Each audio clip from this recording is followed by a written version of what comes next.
नमस्कार दोस्तों, car compares में आपका स्वागत है। मेरा नाम है विशाल और दोस्तों कई दिन हो गए हम निसान के मैग्नेट के बारे में बहुत प्रशंसा सुन रहे हैं, खास तौर पे उसके वैल्यू फॉर मनी पैकेज के लिए। और क्यों नहीं, निसान ने बनाई ही ऐसी है कि वो प्रशंसा करने के लायक है, खास तौर पे उसके प्रतिस्पर्धियों के साथ तुलना करके, और वो भी ऐसी कार जो निसान के लिए एक मेक और ब्रेक कार है, यानी निसान के लिए एक बहुत महत्वपूर्ण कार है। और इसीलिए हमने मैग्नेट को बहुत बारीकी से उसका निरीक्षण करके लेके आए हैं ये वीडियो खास आपके लिए, जहां हम बात करेंगे उसके 5 खूबियों के बारे में। तो चलिए देखते हैं बिना कोई विलंब के।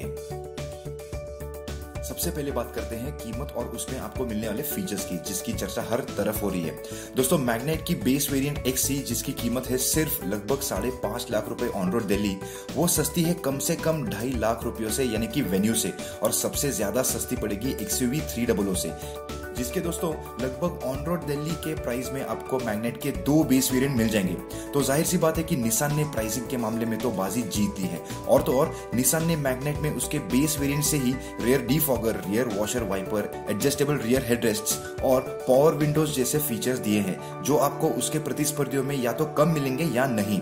फिर जैसे आप मिड वेरिएंट्स की तरफ जाओगे वैसे वैसे आपको फीचर्स और ज्यादा मिलेंगे, और खास तौर पे सेफ्टी के फीचर्स जैसे ESP, hill hold, isofix mounts, फिर ऑटोमेटिक क्लाइमेट कंट्रोल, जो आपको इकोस्पोर्ट के ट्रेंड और ब्रेजा के VXI वेरिएंट में मिलेंगे, लेकिन जाहिर सी बात है एक्स्ट्रा कॉस्ट पे, जो है लगभग 1 लाख रुपयों तक। जी हाँ, और याद रखना दोस्तों, इसमें आपको मैग्नेट की ऑटोमेटिक वेरिएंट मिलेगी, जहां उसके प्रतिस्पर्धियों में आपको मैनुअल वेरिएंट मिलेगा। फिर जब मैग्नेट के टॉप एंड की बात आती है तो यहाँ भी वो एक तगड़ा कंपटीशन देती है उसके प्रतिस्पर्धियों को दोस्तों। जी हाँ, उसमें ऐसे फीचर्स आते हैं जो आपको वेन्यू और सोनेट जैसे फीचर रिच कार में भी नहीं मिलते, जैसे कि वायरलेस मोबाइल चार्जर, फिर सेफ्टी के तौर पे ESP, hill hold, 360 degree parking camera, isofix mounts मिलते हैं, फिर rear AC vents, LED fog lamps, LED projector headlamps और बहुत कुछ। और यहाँ याद रहे दोस्तों, आपको मैग्नेट में ऑटोमेटिक और मैनुअल दोनों का ऑप्शन मिलेगा। जब मैग्नेट के इंजन की बात आती है तो आपको इसमें 2 ऑप्शंस मिलेंगे, एक नॉन टर्बो और दूसरा है टर्बो इंजन। आपको लगता होगा कि मैग्नेट के दोनों इंजन से कम पावर मिलता है। जी हाँ, कम तो है उसके प्रतिस्पर्धियों की तुलना में, लेकिन आप अगर मैग्नेट के वजन को पकड़कर उसका पावर टू वेट और टॉर्क टू वेट रेशियो देखोगे, खास करके उसके 1 लीटर टर्बो इंजन का, तो वो इकोस्पोर्ट से भी बेहतर है दोस्तों, जो मैग्नेट से ज्यादा पावर देता है। सिर्फ यही नहीं, ब्रेजा जैसे तगड़े प्रतिस्पर्धी से भी वो अच्छा है, फिर XUV 300 से भी अच्छा है। जब टॉर्क टू वेट रेशियो की बात आती है तो वो बेहतर है इकोस्पोर्ट से भी, वेन्यू से भी, और तो और सोनेट जैसे तगड़े प्रतिस्पर्धी से भी। जी हाँ दोस्तों, और ये सिर्फ इंजन, पावर टू वेट और टॉर्क टू वेट रेशियो को सीमित नहीं है दोस्तों। जब मैग्नेट के गियरबॉक्स की बात आती है, खास करके उसके CVT की, तो वो बेहद स्मूथ है दोस्तों, जो आपको ट्रैफिक में बहुत कम आएगा, क्योंकि स्मूथनेस के सिवाय मैग्नेट का CVT एक्सेलरेटर को अच्छे से रिस्पॉन्ड भी करता है, यानी कि निसान ने उसका सेंसिटिविटी बहुत अच्छे से ट्यून किया है, जो आपको स्टॉप एंड गो ट्रैफिक में बहुत मदद करेगा, जो एक सबसे महत्वपूर्ण बात है, क्योंकि वो आप जैसे एक्सेलरेटर दोगे वैसे रिस्पॉन्ड करता है। और इसकी वजह से आप अगर ओवरटेक भी करना चाहो तो आराम से कर सकते हो, क्योंकि ये झटके देकर एक्सेलरेट नहीं होती, तो आराम से कर सकते हो, क्योंकि ये झटके देकर एक्सेलरेट नहीं होती, लेकिन बिना झटके दिए, यानी कि लीनियर। इसकी वजह से आपको रबर बैंड इफेक्ट भी कम महसूस होगा, और इसकी वजह से ये CVT हमेशा इंजन को पीक पे ही रखता है, यानी कि इसकी वजह से मैग्नेट का माइलेज भी बेहतर हो गया है।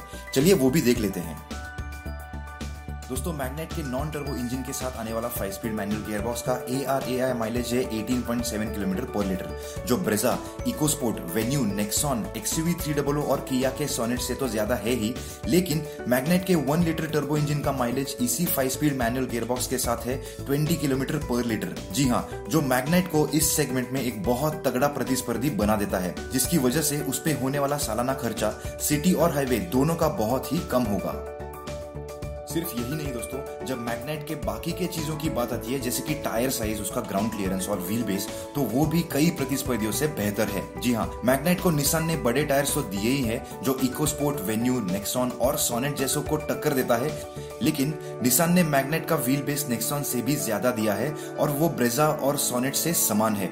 जिसका मतलब ये होता है कि निसान ने सिर्फ इंजन या फीचर्स पे ध्यान नहीं दिया है दोस्तों, लेकिन उसके पकड़ और संतुलन पे भी ध्यान दिया है।